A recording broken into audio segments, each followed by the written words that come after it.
Ayun, ibon.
yapacağım yapacağım.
Jagler.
So it's wet here. It's safe to the touch. We're going from 1500 degrees Celsius room temperature. In a matter of seconds, just find some sealer in there. And what it actually is a hook where we can hang your mouth. There you go. Gawa kita ng marami niya.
Saan na naman sila? Nasaan sila? Wala ka agad.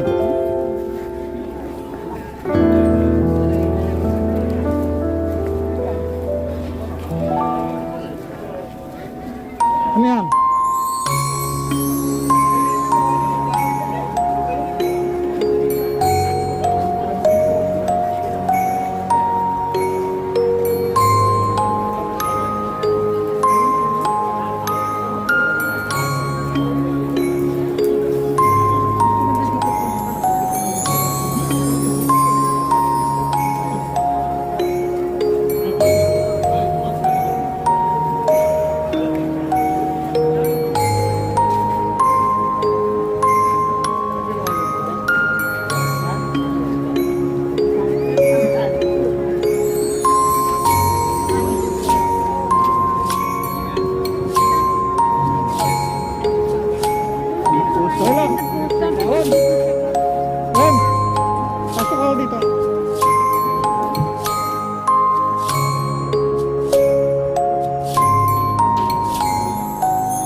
donut, oh, 3 cents. Oh.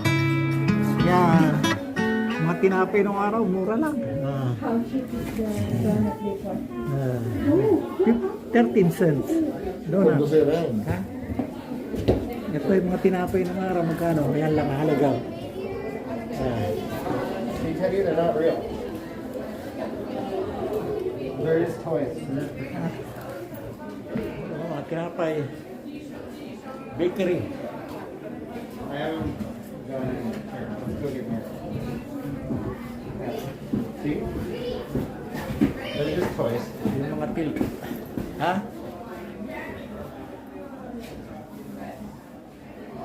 Til.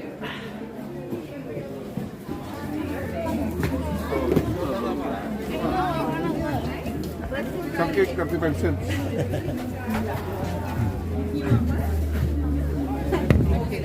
One cake, 35 cents. Big cake, $2. Wedding cake. Wedding cake. Oh, ilan? Wedding cake. Almost $2. $2 lang? Mura, no? Sa kaya makabili pang ganyan. How do you know? Wedding cake.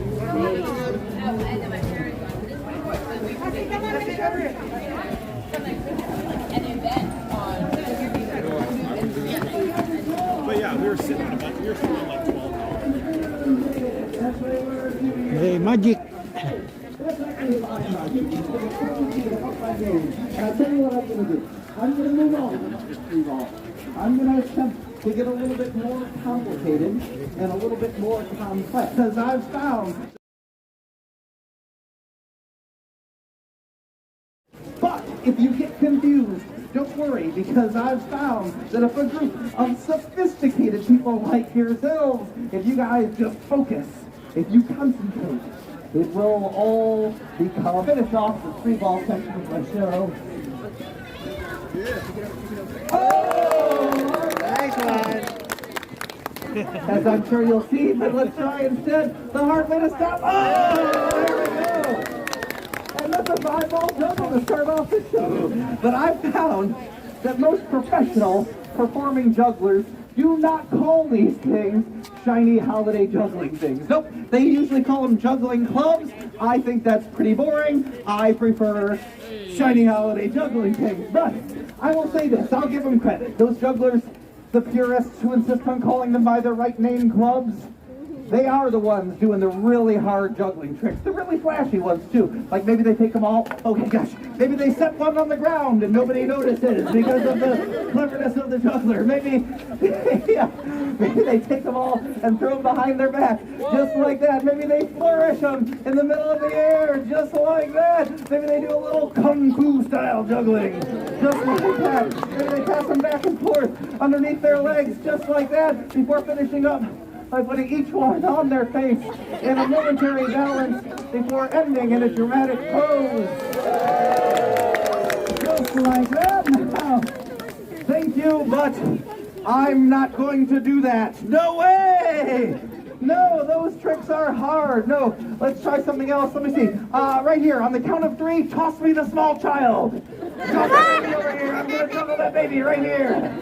Not going to happen. All right, Plan B will involve the whole audience. Here's what I have in mind. Every once in a while, out of the 3-object juggle, I'm going to toss one of these high up into the air. If every time that happens, you folks give me a nice big ooh, let's try that one. Okay, awesome, super good. Kids, excellent job. Adults, only the barest trace of sarcasm. So, well done. Now, I'm also going to be trying a few spins. If every time I turn in a little circle, you folks give me a nice big ah, let's try that once. All right, again, very nice. Let's start you guys off with a couple easy ones here this evening. Very nice. One of these. You got it. One more time. Another one of these guys. Yeah. You got the hang of it now. At this point, be ready. They're going to start to get a little bit more difficult, so pay attention out there. Okay. All right. Rhythm, people. Let's try to stay together. I told you, I said they were getting harder, right? Here's another difficult one. Let's see if you can figure this one out. Okay. Okay. I think everyone got there eventually. That's what's important. All right. So it seems like you got the goos. It seems like you got the ahs. Let's try to put it all together this evening with a couple combinations. Here we go. Oh, really nice. One more time. Oh, I got a few of you over there. Some families pointing fingers at each other. So, in the interest of holiday harmony, I tell you what I'm going to do. I'm going to move on. I'm going to move beyond 3 shiny holiday juggling things. Take the show in a direction no one could predict. Whether you've seen a juggler in the past or this is your first time, no one could prognosticate the direction of this performance as I attempt to move beyond 3 shiny holiday juggling things. 4 shiny holiday things, yes. Oohs of surprise, ahs of astonishment, moans of indifference, yes. 4 shiny holiday juggling things. So here's how this is going to go off. I'm going to put the 4th one down on the ground, juggle the other 3, attempt to use my right foot to kick the 4th shiny juggling thing up into the juggling pattern. Yes. Well, thank you, both of you. Okay. Once again, I have stunned the crowd into silence. Yes, I tend to have that effect on people. But fortunately, I do have a big finish. Oh, gosh. Don't worry. Nobody noticed. Fortunately, I do have a big finish. I'd like to think you know it when you see it, just in case you don't.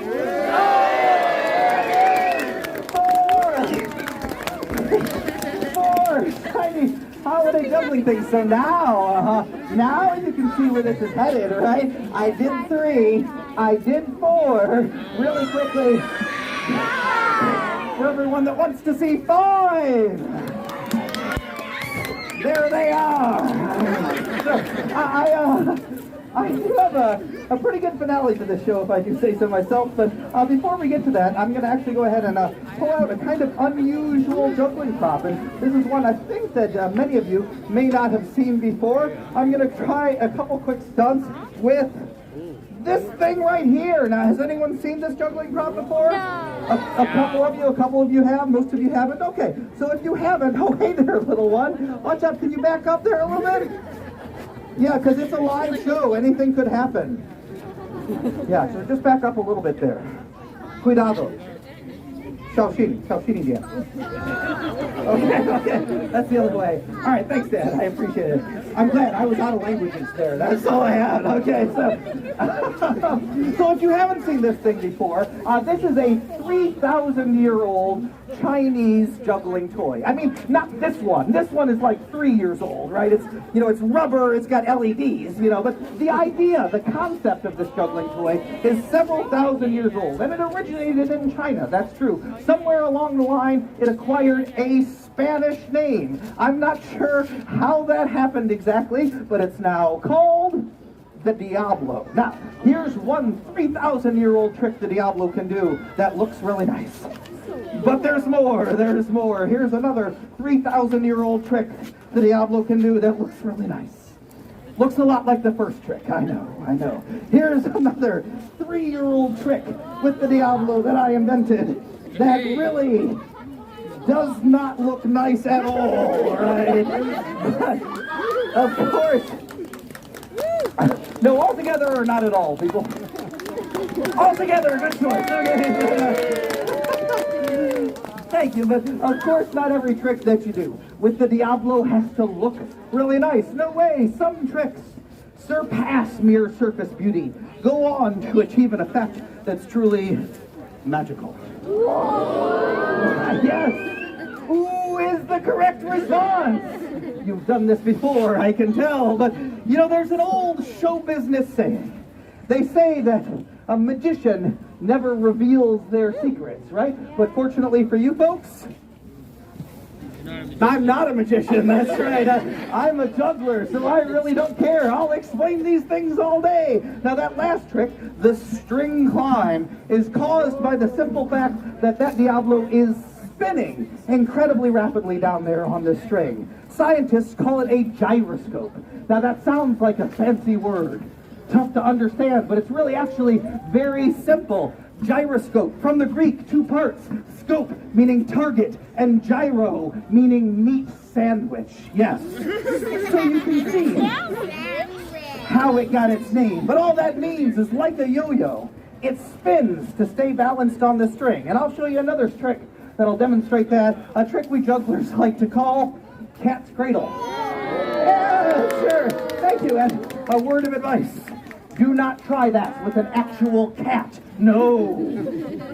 They really do not care for that. But since I am a juggler and not a comedian, as well as a juggler and not a magician, I am going to go ahead and attempt to finish off the One Diablo segment of my show. Oh my.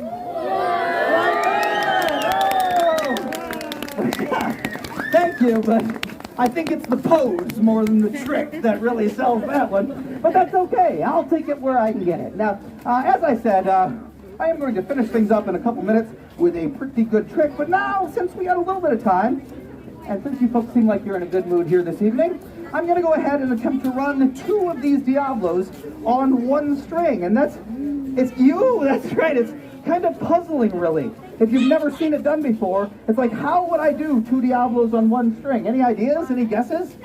No. Yeah, just do the tricks, Juggle Boy. Fair enough. All right. So there we go. That right there is two Diablos on one string. Yeah, thank you. Oh, but you know, it's nothing, really. It's nothing. If you had 4 years of free time, you could be doing this stuff too. Of course, you know, I had 4 years of free time. I went to university. That's right. Just look at me now. So, kids, that's why you should never, ever get a degree in the liberal arts. No. Go to engineering school, okay? I have a liberal arts degree. That's true. I have a degree in linguistics. That's the theory of language, which sounds impractical. But in these tough economic times, it comes in really handy. Because I can say, can I take your order in 7 different languages? Yes, but I've got a big trick for the end of the two Diablos. But first, with your indulgence, I'm going to do a trick that's difficult, even though it doesn't look that way. That's not it. Don't worry, all part of the show. The part I should have practiced earlier. All right, so this is a trick we jugglers actually like to call two in one hand. And I found it doesn't get much of a reaction until I do this. Again, the pose more than the actual trick, but I'm sure it's fortunate at this point that I've actually saved the best for last. Oh wait, hang on. That's not quite it yet. Although, I could see why you'd be confused. That was pretty good, yeah! No. The neatest thing the Diablos can do is they can go off the string and way high up into the air. Now, I'm going to give that a try, but I am going to warn everybody out there, and especially you people down in here in front, that this is not television. Okay, this is not YouTube. This is not virtual reality. If one of these things appears to be coming right at you, duck, get out of the way, because it is. It's coming right at you, okay? This is actual reality. Ooh, all right. So two Diablos. Off the string. Way high up into the air. A trick they call the Widowmaker. At least that's what they call it when I do it.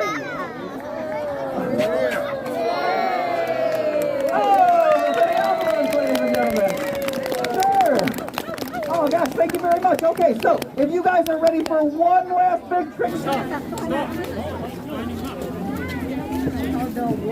Huh? How it works, steam engine.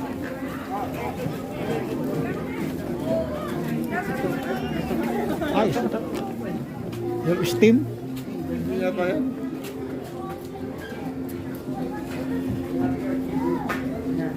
Walang ano, no? Sana may nilalagyan nila ng pangalan. Ayun ang pinaka-notice na to. Teka. Oo. Steam engine. Oh, imprenta oh. Late machine.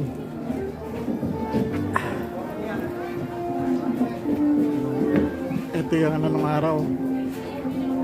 Mga late machine oh. Laki. No?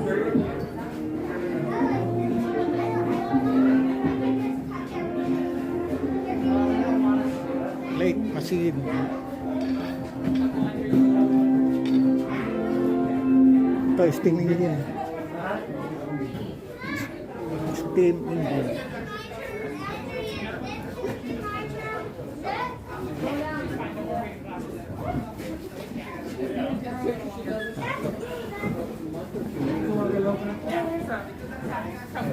The bottle. Oh, you're spinning it. I see what's going on.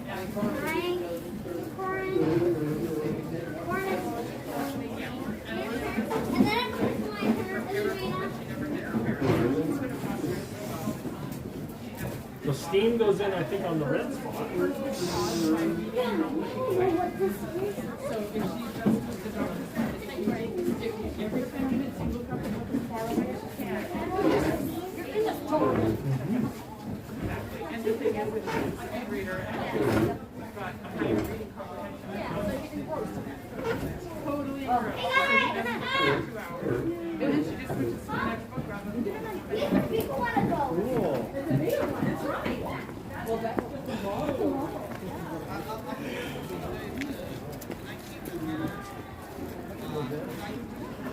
Ano meron dito?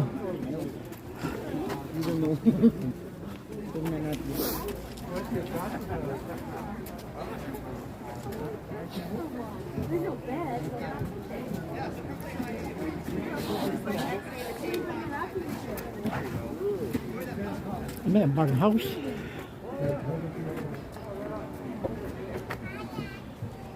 Yan, sisilip.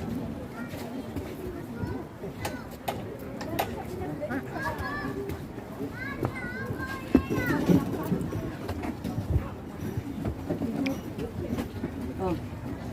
Yan mo. Nilo ko lang. Lumang bahay. Barn house to. May ano, yeah. Yung Christmas tree, kalan. Lutuan ng araw. Ayan. Lutuan, yeah. Design, ski, kitchen, okay. Okay. Maraming nakikita pala rito. Sinuna ng araw. Ano yan? Maliligo tayo.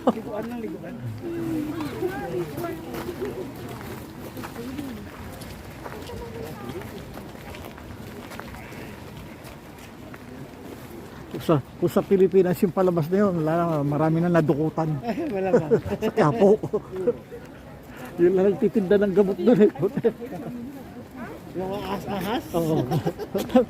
Lahat na nasa likod, puro mandurukot eh.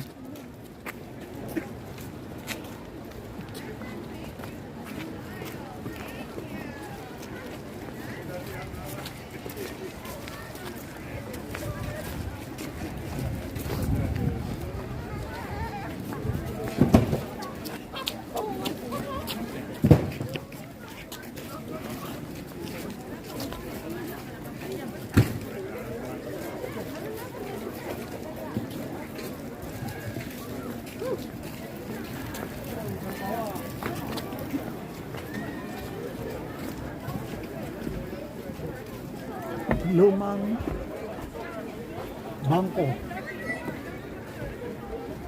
Ito yung bangko ng araw sa kanila. Porque queríamos arreglar lo que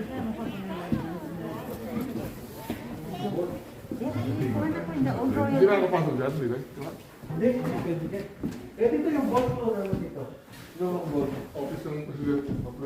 Ano yung bolt nila? Drum? Ay, lumang bolt ng ano, pera. Oo. Lumang bolt ng pera. Bangko to, bangko. This is the bank. Yan. Mga antique. 20 años. ¿Cuál era el 59? Ito ang mabisi. 40.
Ay, bata ang dala sa ba?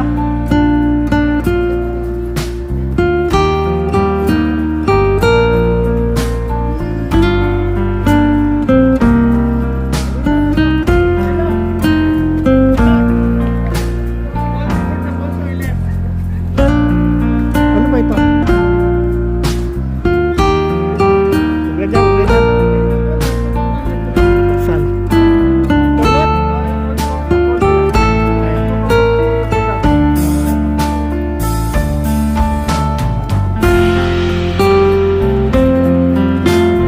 Ano yan?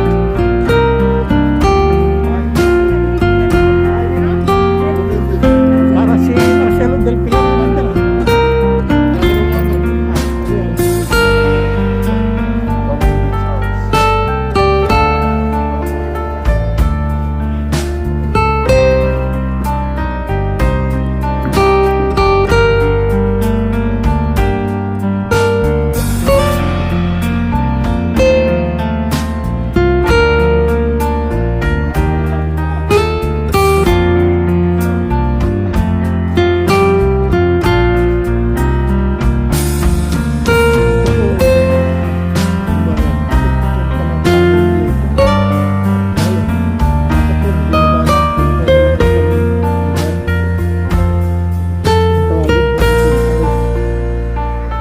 Hindi katulad sa atin, ginigiba. Dito pagka ang bahay lumalima, heritage hindi pwedeng gibain. Heritage house.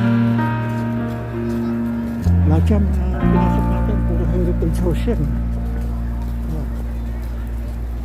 Talaga piniran yan. Piniran talaga yan. Tapos sinakay sa trailer, dinala rito.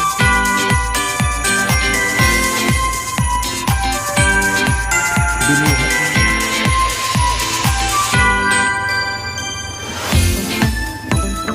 Ito pagka-heritage house, yung bahay mo, kasi yung bahay mismo.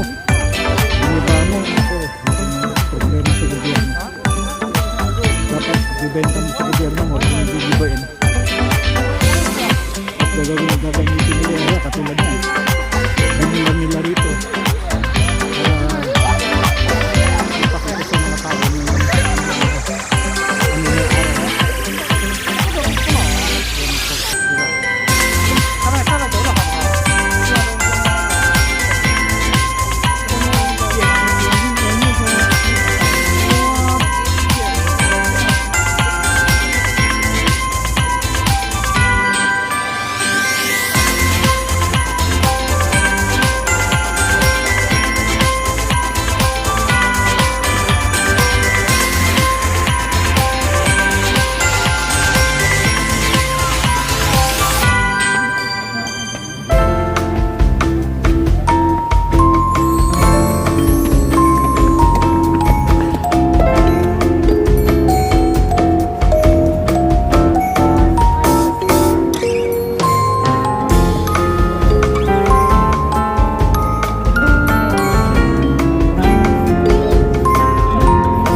ito? Anong bahay ito? Nalaro ito. Galing ko sa Nepal ito. Papa, we need to go now. We need to go. Ano na magsasama sila? We have to make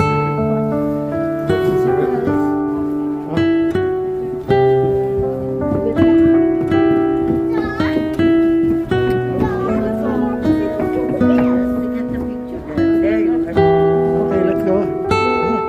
Dito sila. Dito sila, ano? Kasi, wait lang, okay? Sasara na tindahan. Ah?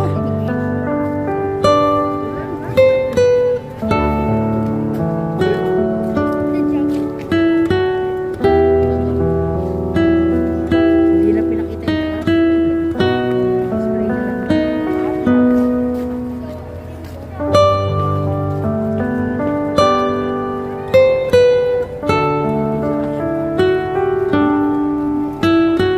Oo, saba. Magsasara na sila. Ha? 9 o'clock, sarado.